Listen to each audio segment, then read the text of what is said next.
Thanks for being here. Are you all enjoying the conference so far? Yes, good. Me too. You know, I look forward to this conference every year. I'm so inspired by all of you and, every year coming and hearing about all the wonderful work that all of you are doing and so many creative approaches and just so many bright, intelligent, energetic people, and we're all working for the same cause. And I think it's so easy for each of us to feel alone, isn't it? Over the course of the rest of the year doing this work, and, maybe we don't know anybody in our worlds, or maybe very few, who care about animal equality the way that we do, and animal liberation the way that we do. And so I think this conference is a very special time. So thank you for allowing me to be here and share with you a little bit about our work.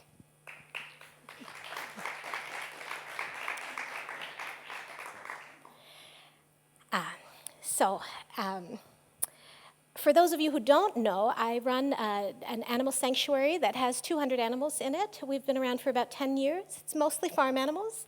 And what I'm going to do today is something a little bit different. I haven't done this before. Many of you know that I write stories about the animals, and I love to do that. So today, instead of doing a talk where I'm just kind of talking about how to do something, I'm going to read to you some stories about some of the animals that we've rescued over the years. I think we're going to have time for 3 stories. I brought 5 just in case we go really fast, but I think we're going to have time for 3 stories. So one is going to be about a pig who came as part of a cruelty investigation where we helped some humane police officers. Another one is about a goose who was found wandering around a neighborhood. So she was either abandoned or stray. And the third one is about a cow named Mo who was actually given to us by a dairy farmer. So, but before we do that, a couple of years ago when I started going to these conferences, I was stricken by the fact that we're all here for days on end talking about the animals and talking about how to help them, and rarely do we see photographs of free animals, liberated animals, right, during these presentations, because we're working on liberating the ones that are still being exploited. So we don't see a lot of that, and I wanted to bring you some of those images as well. But I also noticed we don't hear their voices very often. Do you know that? I mean, in these conferences, when do you hear the voice of a pig or a chicken or a cow? You don't really, right? So I wanted to bring you their voices also. So before we get started, I brought to you a message from the animals at Indra Lahiri. So if you will all just close your eyes and listen and imagine that you're right there in front of them and they're talking to you. Go ahead, close your eyes. Oh. Yeah, I've got to make this work. Selik, say hi to everybody at the conference. Hi, Selik. Say hi, Sally Welly. What else do you want to tell them?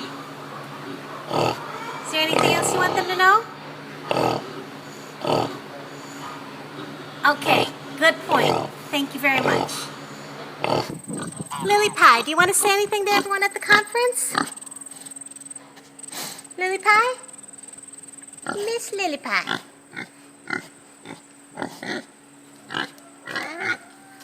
Oh.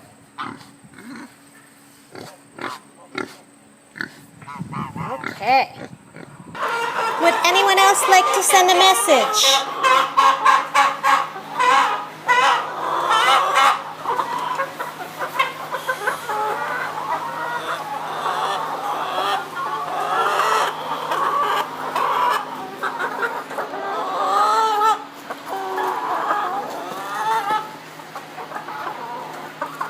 Thank you, ladies. They are not voiceless. Let's remember that, and let's all find time and find ways to visit sanctuaries and spend time with the animals that you're working to liberate and learn about them and pay attention to them and listen to them. They are not voiceless. They will tell you what you need, and you will understand it if you spend enough time with them. Okay, so our first story is about Selik, and Selik was the first one who just sent you a message just now, so you've heard his voice already. It was July of 2008. The air was heavy with humidity. The temperature was well into the 90s. We had not had any rain for a few weeks. The pastures, usually verdant green in midsummer, were scorched brown. The animals stood listlessly under fans in their shelters. The shrill ring of the phone broke through my reverie. On the other end of the line was Tina, a humane police officer who needed help. In the United States, humane police are not trained to protect farm animals, and the humane societies rarely have facilities for farm animals in need. Tina had been trying for years to crack down on a woman who was keeping a large number of pigs, dogs, and cats in filthy conditions. But someone kept tipping the woman off, and she moved the animals several times, just right before Tina came with the court order to seize them. She estimated that up to 30 pigs were involved. Now, Tina had never met a pig before and had no access to a trailer nor any place to house the animals. So that's where we came in. We gathered volunteers and trailers. And get this, for dedication. None of the volunteers or the drivers of the trailers were told anything about where we were going or what we were doing. And they were all still willing to help. Isn't that incredible?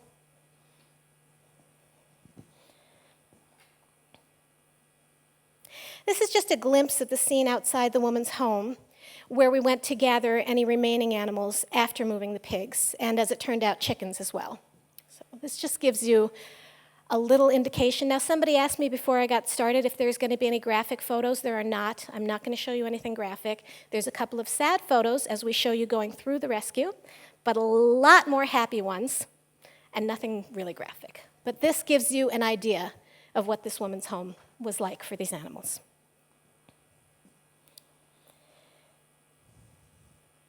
If not for the smell from the outside, looking at the broken windows and rotting boards, one would never have imagined that anyone lived inside.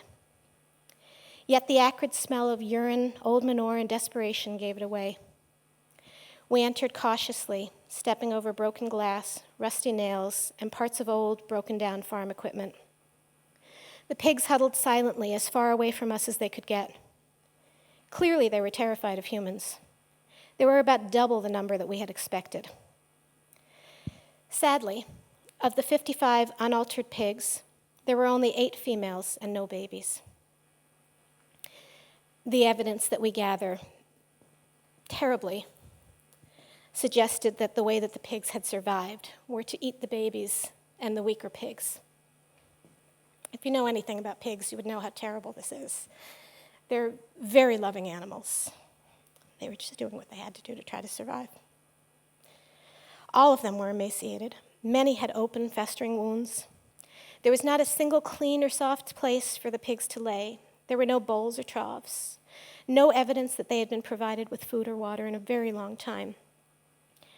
Heartbreakingly, these animals, so fastidiously cleaned by nature, had still designated one section of the filthy barn as their bathroom, despite the years of cow manure that caked the rest of the floor.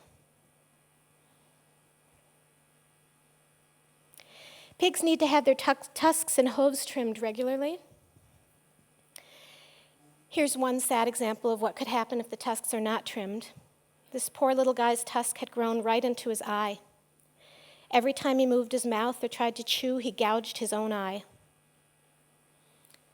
Unfortunately, the infection from this wound had festered for so long that it had traveled into his brain and his bloodstream.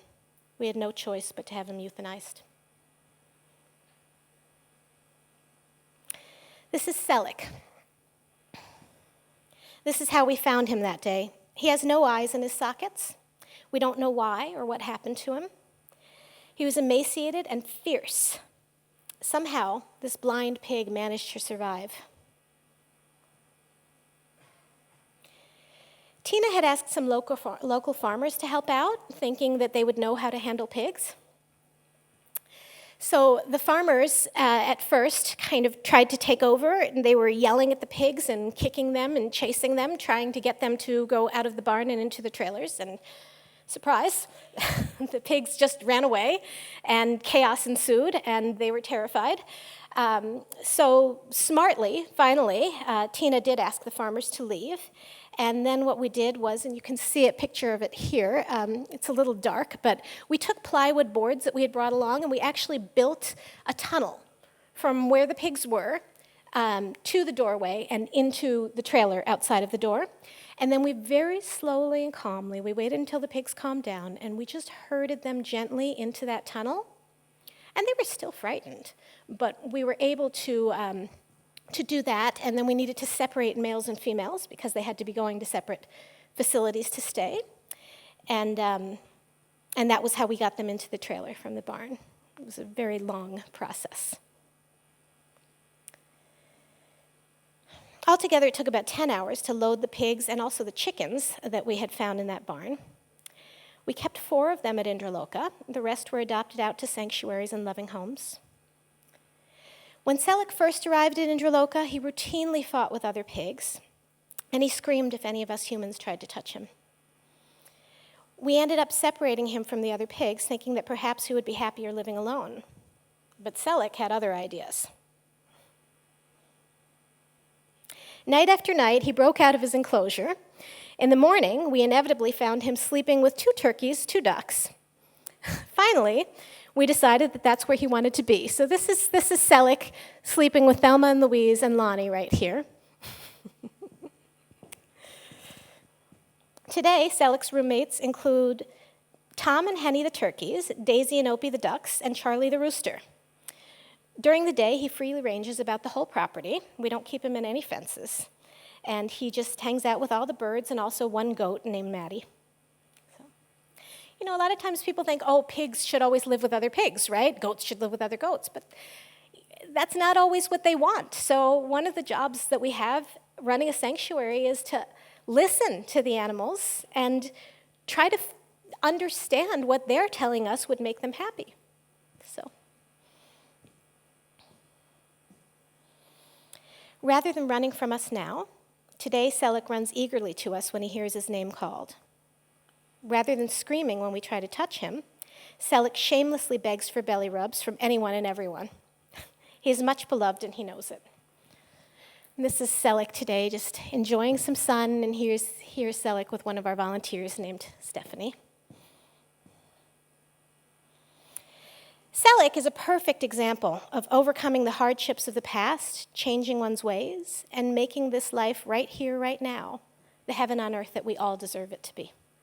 So, I find that I'm constantly learning lessons from the animals, so I'm sorry you're not going to get away without it. I'm going to tell you what lessons I've learned, and maybe you'll learn other ones, and I'd love to hear them. So, let's talk a little bit about Anahat, who is my silly goose.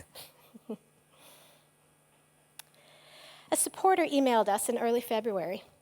A domestic goose had been hanging around his neighborhood for some months. He had advertised a lost goose, but no one had come forward. He was feeding the goose, but had no way to provide shelter from the bitter winter weather. On the coldest day of the year, volunteers and I bundled up and drove 2 hours to pick up the goose. Oddly, when we pulled into the neighborhood, she was standing at the corner. And she made eye contact with us while we were in the car. The odd thing about that was that she was never seen that far out of the neighborhood. She was always much further in, according to all of the neighbors that we had talked to about her. But that's where she was. And she watched us curiously as we approached her, tilting her head as we spoke to her reassuringly. And then, just before we reached her, she jumped up and ran away. So the chase was on. So here we are, literally on a goose chase, a very silly goose chase, on the coldest day of winter. We played this game for about 3 hours, okay? It was 17 degrees below Fahrenheit, below 0 Fahrenheit, which is about negative 27 Celsius. Yeah, and it was hours. And then finally, we would get so close to her, and she would just stand and watch, and then as soon as we got close enough, she would jump up and run away, and every once in a while, when we got really, really close, almost to the point where I could touch her, she would fly away. So she couldn't fly very high, but she would fly over our heads and land on the other side, and boy, did we feel ridiculous. Anybody who ever thinks that humans are superior to other animals has never tried to spend time with them. Just let me tell you that, because she was clearly so much smarter and faster than us. Finally, she just walked up to me and sat at my feet. So I picked her up. She didn't struggle at all. And I put her in the back of the car, which is where you see her now. And she just very calmly munched on cracked corn and settled in to watch out the window while she drove. She was not at all frightened. So that was interesting. We named her Anahat, which is a Sanskrit word for the heart chakra. She was immediately very fond of both Johnny and I. And for those of you who haven't met Johnny, who runs the sanctuary with me, here's a photograph of him with Anahat on his back. The strange thing is that she ignores all the other animals, and she still does this today. It was March when we brought her back, February and March. And she instead tries to spend all of her time with the humans. She has a very quirky personality, to say the least. When we talk to her, she listens intently and she speaks back. And I'm going to share with you a conversation so that you can hear her.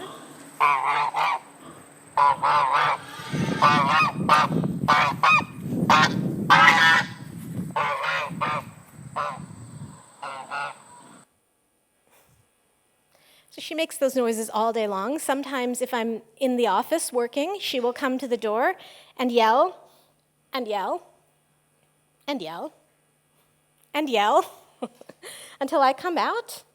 She ignores all the other geese. She ignores the ducks. She attacks Selleck, poor Selleck, right, who's finally changed his violent ways, and now he's being attacked by others. He never fights back, by the way.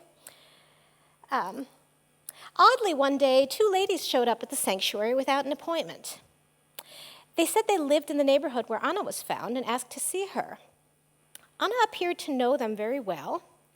Where she normally bites strangers, instead, she just approached them quietly and sat down near them, watching them intently. One of the women burst into tears. She began to speak of a son that had died tragically and how a medium had told her that her son had wanted her to know something to do with a goose. They could not imagine what it was. Then Anna showed up in her backyard on the 1-year anniversary of her son's death. This woman believed that that goose was her son reincarnated, and she and her husband, whose name was Johnny, called the goose John. We didn't know this at the time we named her Anna. So whether Anna is this woman's son reincarnated or not is not something that I could ever know or understand. But what I can say is that Anna played a major role in helping this woman and her husband heal from the death of their son.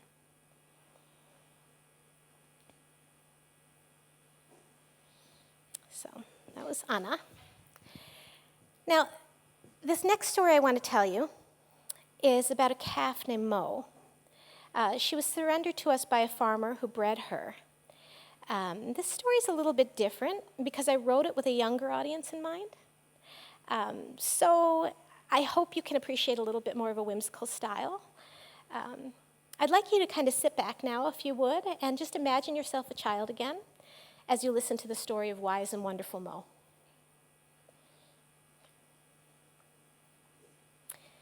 Before she had a name, before she ever felt sunlight or saw grass, before anybody knew her legs weren't working right, calf number 8561 had a mama.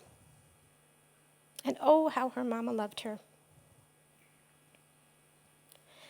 Calf number 8561 loved her mama right back.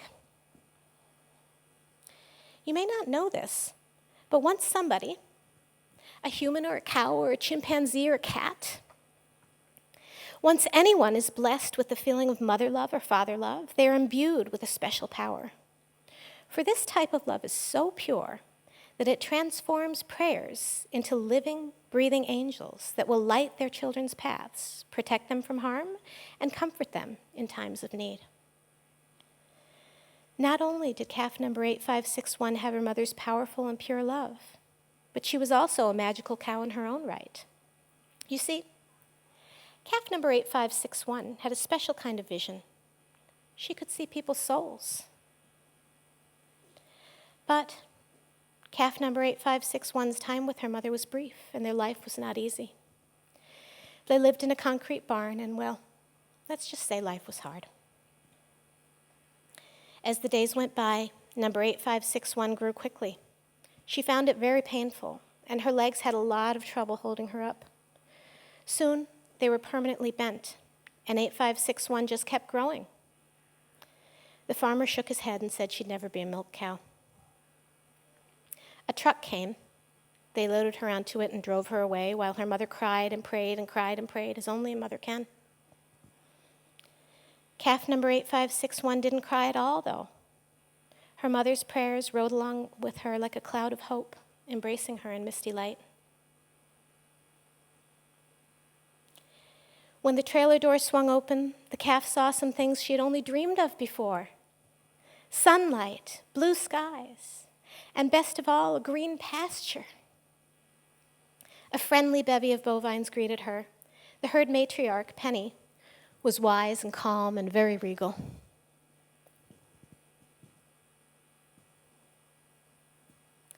"I'm going to be okay here, Ma," the calf said silently to her mother. In the concrete barn, her mother relaxed, knowing it was so. Bravely, the black-coated baby cow crab-walked forward on her crooked legs, the other cows slowing their pace to match hers as they showed her around the pasture. Penny understood that leaving her mother had been hard for the baby. She kissed her gently, and number 8561 gratefully reached up to nudge Penny's heart with her nose. That is when she finally got a name. It came upon Penny suddenly from a place of infinite wisdom, older than time itself. "My heart," Penny murmured into the soft and shiny baby fur. "Your name, my dear, is Mohrid. It means my heart. You are love itself."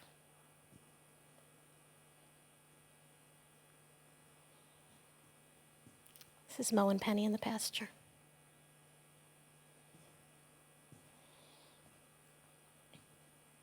The cows spent their days grazing, grooming, and lolling in the sunshine, often joined by several cats. The humans at the sanctuary loved the cows, and they were especially fond of Mo. Many of them came into the pasture with offerings of apples and carrots. And Mo noticed that a large number of them suffered a great deal of pain in their hearts. Because she was a magic cow, Mo could see their souls and understood their pain. And because Mo's early life had been so hard, she understood how suffering felt. She had learned how to transcend it. To transcend something means to rise beyond it, and that is how Mo dealt with the physical pain as well as the pain of her early life. Mo understood that she was not her body, and that her body was just a tool for her. She was not her permanently bent legs. And she was not the pain of her hard life that she was born into. She found her purpose in helping others heal and grow. That is what Mo was: love, light, hope. One day, a young woman with a particularly heavy heart came to see Mo.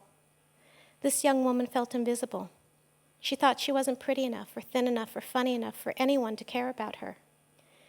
When she was out in public, she did her best to shrink and hide. But more and more, she just stayed home. The only place she ever wanted to go was the sanctuary, where she could rest among the kind animals. This sad young soul came to Mo with baby carrots in her hand. Mo nudged the carrots aside and placed her nose right on the woman's heart. They stood like that for a long time, the woman crying silent tears. The angels of the woman's mother's prayers gathered around her and Mo in a gentle embrace. Finally, Mo looked into the woman's eyes. "I see you. You are beautiful, and you are loved. Look at yourself through my eyes," Mo urged silently. The woman left the pasture feeling lighter than she had in a very long time, although she did not know why. A young girl used to visit Mo a lot. She was bouncy and excited whenever she was around the animals, and she used to love to bring Mo molasses-sweetened grain and feed it to her out of her hands. The girl looked healthy on the surface, but she had many physical problems. Her insides just didn't work the way they should, and the girl was often in pain. When she was with Mo, her pain faded. The girl and Mo would lie for hours in the sun, feeling nothing but the simple pleasure of the soft grass beneath them. Autumn came, and the leaves began to sing their proud and colorful songs before dancing to the ground. A young man came to visit Mo. He did not feel he was as strong or brave as a man should be. Mo nudged his heart, and he knew in that instant that there was nothing he was supposed to be. He was just himself, and that was enough.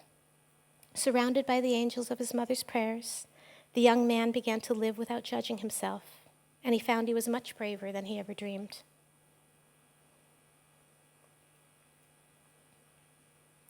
The trees let go of their leaves as winter's cold kisses touched the ground. Mo gazed at the fallen leaves and the frosty pasture glimmering in dawn's first light, while she thought about her own time here on this earth.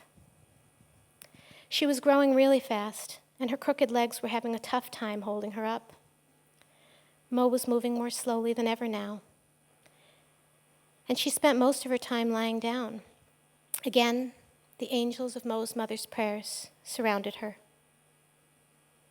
Mohrid closed her eyes and breathed in love as a ray of light reached out from the sun and drew her near. She opened her eyes slowly, and in the light, she recognized her beloved mother reaching out to embrace her again. Angels sang, the sun shone, and lacy snowflakes showered down like glistening flowers of love and hope.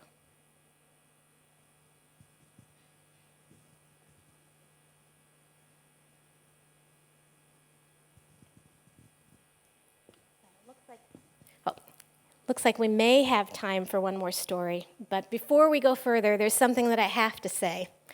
And those of you who have heard me talk before, you've heard it every time I've spoken, and I'm going to keep saying it every time I speak. We talk as if we rescue them, as if they need us. But the truth is that we need them much more than they need us. If we truly hope for humanity to save itself, to save this earth, we need them. We need their wisdom, we need their love, we need their kindness, we need their forgiveness. We need them.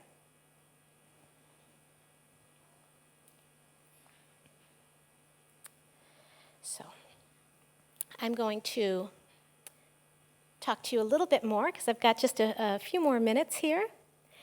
And before we go on to our next story, I just want to talk to you a little bit about Penny. You heard about Penny briefly in the story about Mo. Animals help us to be better humans. They help us to be stronger, healthier, clearer, and kinder. They help us to heal and grow and learn. They help us to live life as it is meant to be lived. I want to read to you part of a note that someone sent us after our cow Penny died. Now, for those of you who don't know Penny's story, Penny had come to us as a breeding cow from a farm where the farmer thought that transport was cruel. And I think that's great that he was thinking about it, at least. Unfortunately, what he decided to do, because he decided the transport was so cruel, was to take the babies and kill them in the pasture next to the mothers.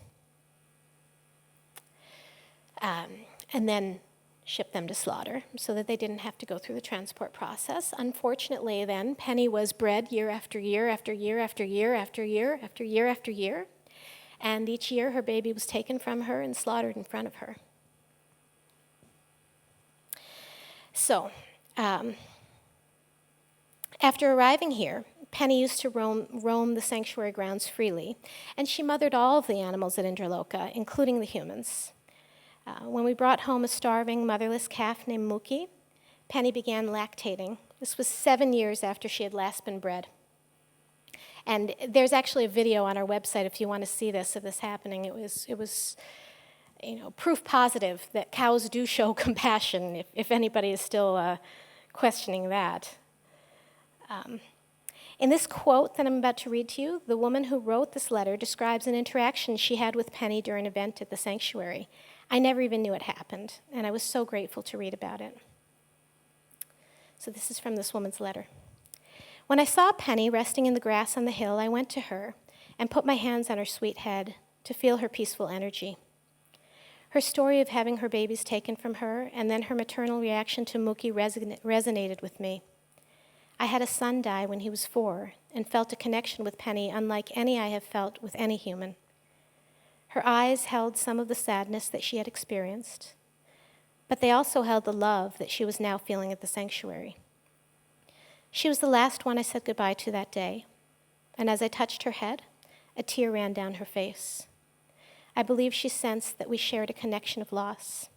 I thanked her for her resilience and for the grace and peace that she showed me.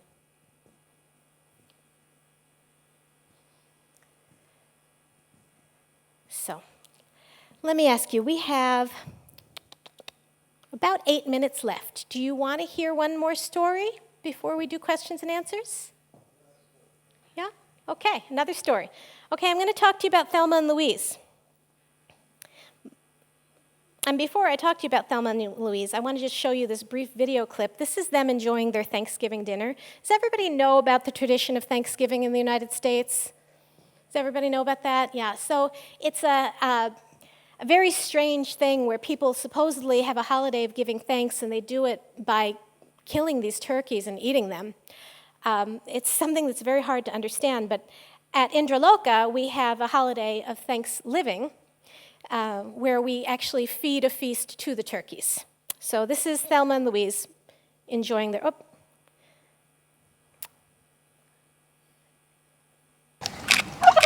Oh, we have bears on here. Like right in the middle of town. Yeah, like not even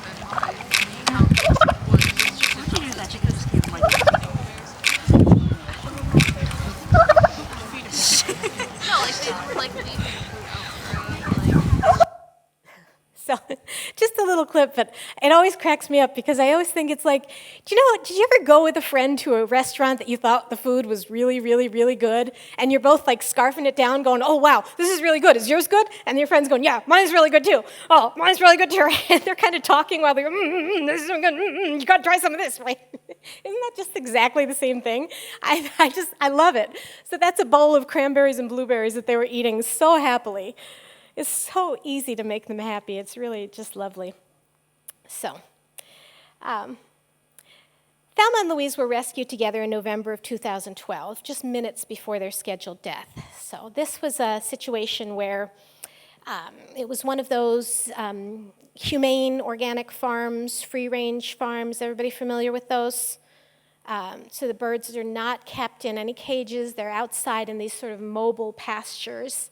And the farmer had this thing that he did where people could come to the farm and pick out the turkeys that they wanted while they were alive, and then he would have them processed for the people to have their Thanksgiving dinner. So I heard about this, and I thought, well, he says he's a nice guy. He says he loves the animals. He's telling everybody he's this humane, compassionate farmer. So I literally just called him up on the phone, and I said, you know, would you spare 2 of their lives? Would you just consider that? And he asked me why, and I said, because I like them, and I just want some of them to just live. And he said, okay. So shockingly enough, it happens sometimes. So I literally just went to this farm, and he gave me these 2 turkeys, Thelma and Louise. So they had 2 very distinct personalities, and they were inseparable. Louise was soft and sweet, always a cuddler. The only trouble Louise ever gave anyone was plopping down in front of us. Literally, like you're trying to like sweep the barn or do something, and she'd plop down right in front of you so that you couldn't do anything but pet her. And if you tried to move around her, she would just move and plop down again. So it was very hard to get anything done ever with Louise around. She was definitely a tripping hazard. So, sadly, Louise passed away about 2 months ago, and this is something that's quite common with these birds that are, these turkeys that are raised for meat. They grow very big very fast, and it's very hard on their hearts, and it's hard on their joints, and they don't have long lives, sadly enough. But at least it was a happy life. Thelma sang to Louise as she died. I was right there with her. And after she crossed over, Thelma circled Louise's body 3 times and then sat quietly next to her for about 30 minutes until we removed the body. Thelma then began fiercely trying to brood. Does everybody know what that word means, brood? Okay. So when a bird broods, they want to lay eggs and sit on them.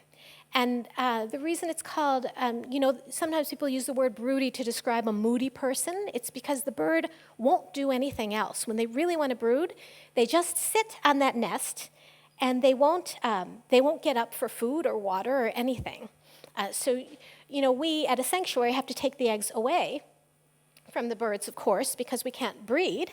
But she kept trying. She kept finding new places and hiding nests and trying to sit and brood and really, kind of fighting us on taking the eggs away and moving away from the nest and that kind of thing, which is, it's a terrible heartbreak to have to do. Because on the one hand, I feel that she has every right to make her own choices in life.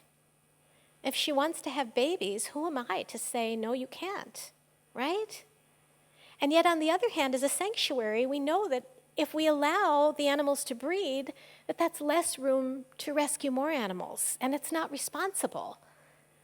So it's a painful thing to have to do. And I question myself. I do it, but I question myself. So anyways, she kept finding new places to hide her nests. And after we'd thwarted her attempts about 5 times, I saw something I had never seen before. So Thelma is sitting here on a nest that she's made, and Henny, another turkey, was sitting next to her, just right about here. And Thelma was actually sitting on some duck eggs, so one of the ducks must have come earlier, and usually they'll lay eggs and they'll just walk away. When they're not trying to have babies, sometimes they just need to lay an egg. So she was sitting on these duck eggs, and Henny was trying to roll the egg away from Thelma and under her, and then Thelma would roll it back under her. And I've never seen anything like this before. They were very gently fighting over the eggs. So I decided I was going to let her just sit on them for a little while because I wanted to see what she was doing and where this was going. After watching her for a while, I did manage to get her up briefly during the warmer part of the day. You can get them up sometimes during a warmer part of the day because then they're not afraid their eggs will get too cold. So I got her up to get some food and some water, and I got a chance to look at the nest when that happened, and I saw that there were chicken and duck eggs in there. Now, so I don't know if she was getting the birds to lay the eggs there or if she was going and stealing them from someplace else and rolling them, but so here she was sitting on a nest of chicken and duck eggs, and soon, one of the hens that she had stolen an egg from came in and sat next to her. And so they started, now this is a chicken and a turkey, they started rolling eggs back and forth between them. Very strange behavior. And it just kept going on and on and on. Finally, I did take the eggs away because I didn't know if they were going to start fighting. They seemed to be getting more and more upset.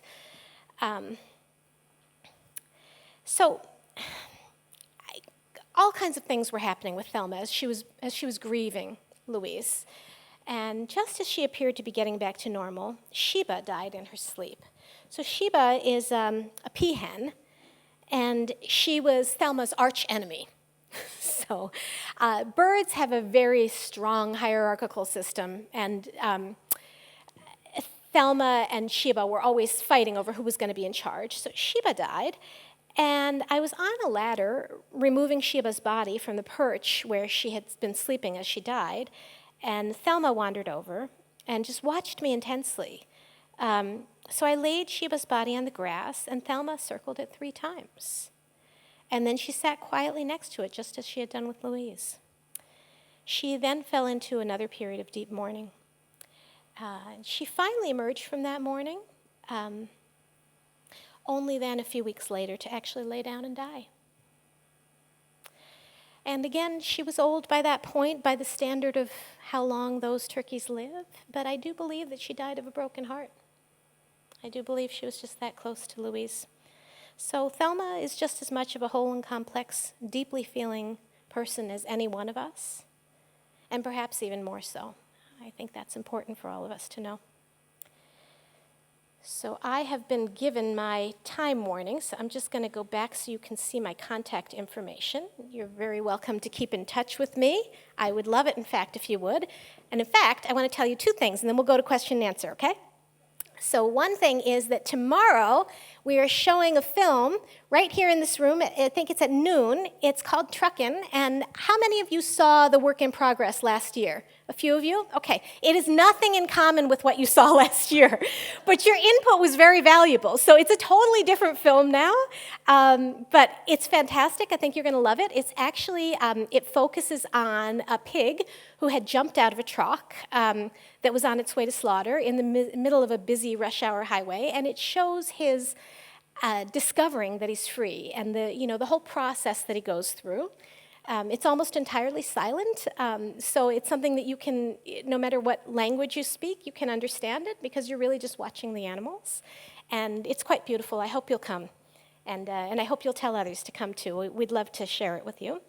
And the other thing I want to tell you is that today, I hate to talk about social media, but today there's a contest going on. My blog, where I write stories about the animals like this, has been nominated in this very small little contest, but it's the only one about animals that's in this contest. And I think it would be really cool if we won, to have an animal rights blog win like a regular mainstream blog contest. So if you happen to go on Facebook, if you look on the Indra Lahiri Animal Sanctuary page, you'll see a link to vote, and I'd be so grateful if you'd vote, if you like it. So, now, let's have questions.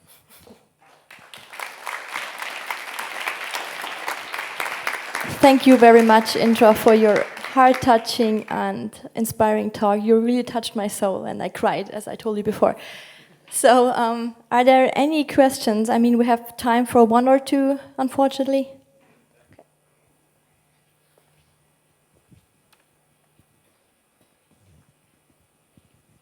I would like to say thank you so much for your journey, for what you're doing. And I've been following you since you came here the first time, a couple of years ago.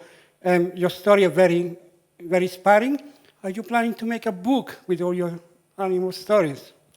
Thank you so much for saying that and asking that. That is my hope. It's one of the reasons I'm hoping that the blog does well, and one reason also that I would love it if any of you who like it, if you go on and subscribe, it helps publishers pay more attention to you if you have higher numbers in the subscriptions. And you'll see the link to the blog up here, and you can also find it on the website under stories. But I would like to do that. I think it could maybe help some people who love animals but don't understand how they're still exploiting them think about them on a different level, and that would be a dream. Anyone else? Hi, thank you. Hi. I would like to know what we can do to support you, to help you without using our money. Is there any way what we can do to help you? Absolutely. Thank you so much for asking. There's a lot of things you can do. We get really busy at the sanctuary, and we don't have a lot of time to spread the word. And unfortunately, these days, nonprofits people have to know who you are. So if you connect with us on any of our social media and share posts that we have, and we have all the social media links up here, that's a huge help. If you subscribe to the blog, that's a huge help. Go on our website and subscribe to our newsletter. That's one thing that sometimes grantors want to see, how big is your email list.